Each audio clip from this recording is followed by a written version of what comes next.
So guys, for the making of our handkerchief dress, I have on the table here 4 yards of Ankara print fabric. Okay, so it usually requires a lot of fabric. So for the skirt portion, I'd already gone ahead to cut out 2 yards of the fabric, which is what you see me opening right now. So this is 2 yards in a fold. Like we all know that most fabric now doesn't get to 36 inches of width anymore. Okay, so for me, for my fabric, it was 30 inches of width per yard. So that's what I just measured now. For the length, it's usually 45 inches of length. So because this is an handkerchief dress, I added extra fabric to the length. So instead of 45 inches, I added extra 11 inches to 45 inches. So that's the portion I'm showing you now, where I joined the fabric together. So 45 inches plus 11 inches will give us 56 inches of length. Okay, so on one side I have 60 inches of length, and on the other side I have 56 inches, which is perfect for me. So I'm going to go ahead now to fold this fabric further into 4. So first it's in a fold of 2, then again I'm folding it to give me a fold of 4. So that's what I'm doing right now.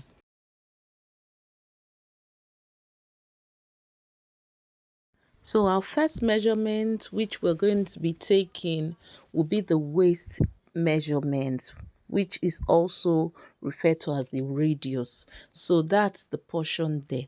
So for my waist measurement, it is 30 inches. My waist round is 30 inches. So divided by 4, it gave me 7.5. Okay, so that's what I'm taking now. So the measurement there is 7.5.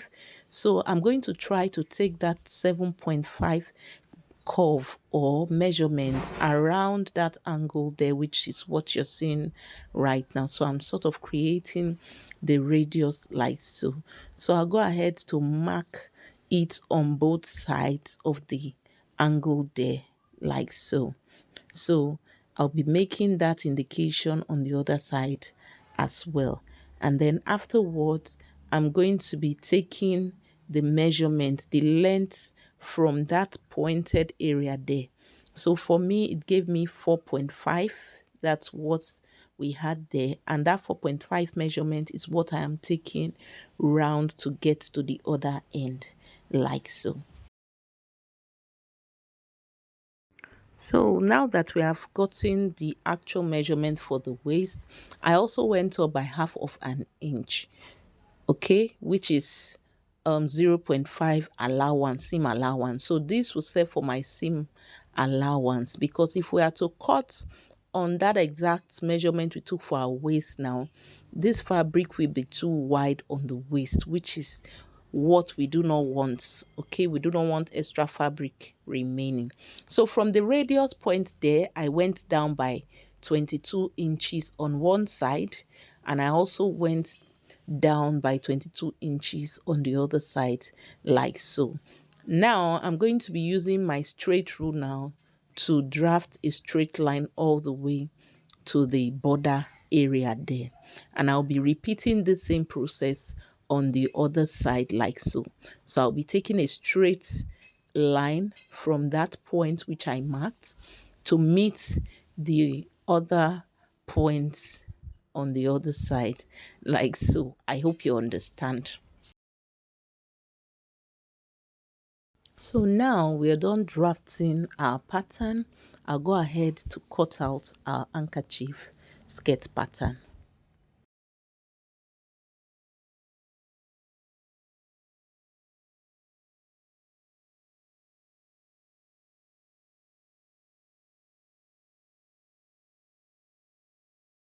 So now that we are done cutting out our handkerchief skirt pattern, so this is me opening up my fabric like so.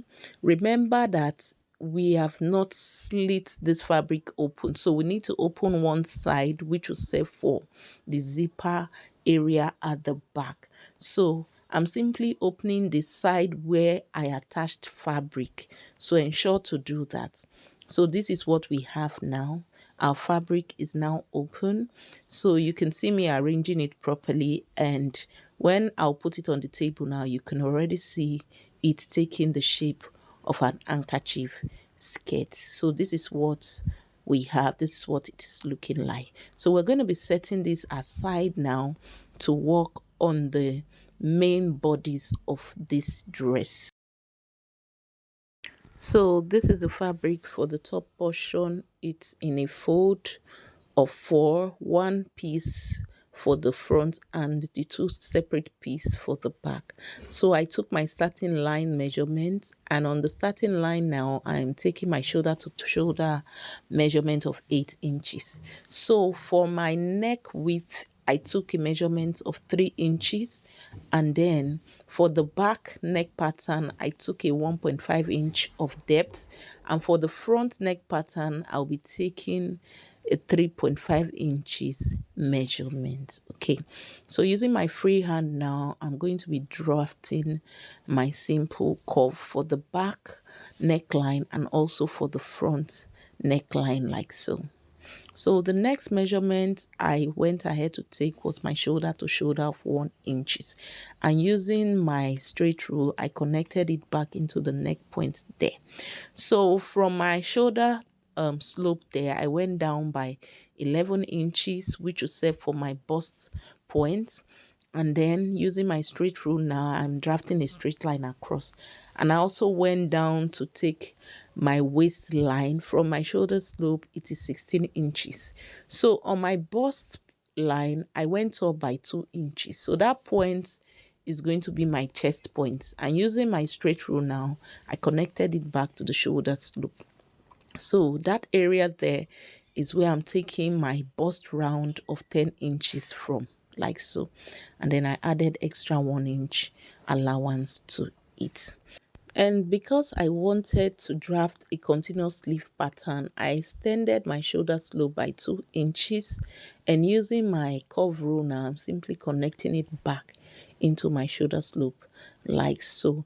So with my curve rule, I'll be drafting a curve around that portion there.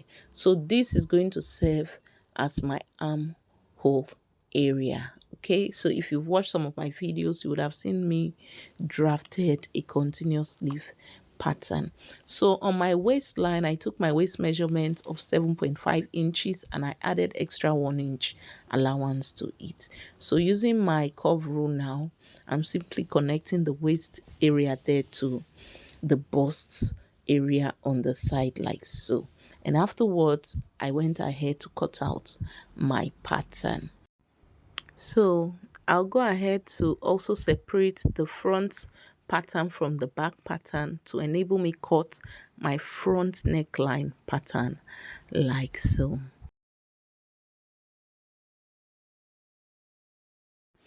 So this is what we have.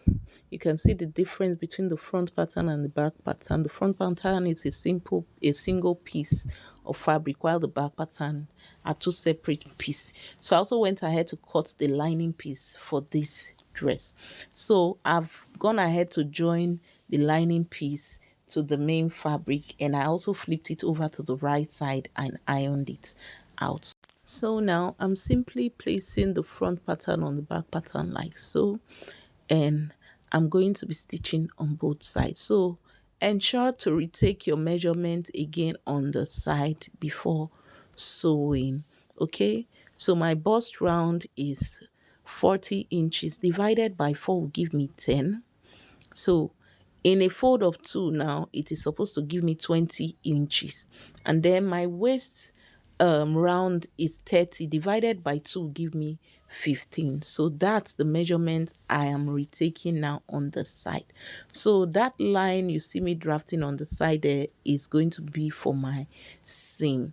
So this is what it is looking like after I was done stitching it. You can see it's neatly done. So the next thing which I'm doing now is attaching my band. This dress has a band. Don't mind the way this fabric is looking.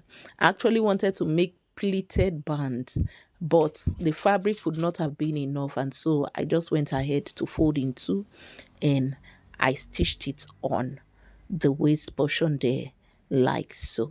So it still came out looking very fine. So you can see it has a few pleats, I think about 2 or 3 pleats there. Okay, so the next thing I'm going to be doing now is attaching our handkerchief skirt to the main bodies. So I'm simply, showing you what the bodies is looking like. So this is our handkerchief skirt on the table right now. Because this fabric was very light, I had to, attach lining piece to it. So ensure that you cut out your lining piece waist area the same way you cut out the waist portion for the main skirt. So the length is different, but the waist radius or round is the same. Okay, so I'll go ahead now to fold the top portion there in two, and I'll make a notch at the middle area there. And the next thing which I'm going to be doing is placing the handkerchief skirt on top of it, like so, the right sides facing each other. So ensure to also notch your skirt, and I'll go ahead to run my stitches by 1/2 inch, the same way I'm indicating with my fingers. So this is what it is looking like after stitching the skirt to it.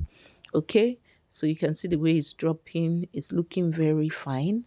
So the next thing which I'm going to do now is to fold around the border area there. I'm going to fold it in two, and then I'll go ahead to run my stitches around that portion. So take note of the portion I'm folding now. Ensure to identify the portion that will serve for the middle area of the back. Don't stitch that area, okay? So I'm going to be stitching the lining and also the border area of the main fabric the same way. So I'm done stitching now, and this is what it is looking like, very neat. So the next thing which we're going to be doing now is to partially close the middle of the back portion. Okay, so ensure to take note of where to start the stitching, because we're going to be sewing our zipper portion as well. So you can see the place I'm indicating with my finger now. I'm going to be stitching from that point all the way to the border area, like so, and I'll be leaving out the top portion for my zipper. So this is me now, showing us how I'm going to be attaching my zipper to it. I'm simply spreading it out evenly so it can come out neatly. Ensure to hold your zipper in place using your pins. So you can see the way I'm folding the allowance portion there, that I'm going to be, attaching my zipper area. So I'm simply just ensuring that it is properly spread out. Okay, so you can see the way it's already looking. So that's how I will be attaching my zipper. So guys, with this we have actually come to the end of this sewing tutorial video. I hope it was detailed enough. In case this is your first time and you haven't subscribed, kindly hit the subscribe button. Thank you so much for being a part of this family. We love you here, and I'll be seeing you on the next one. Until then, stay fabulous.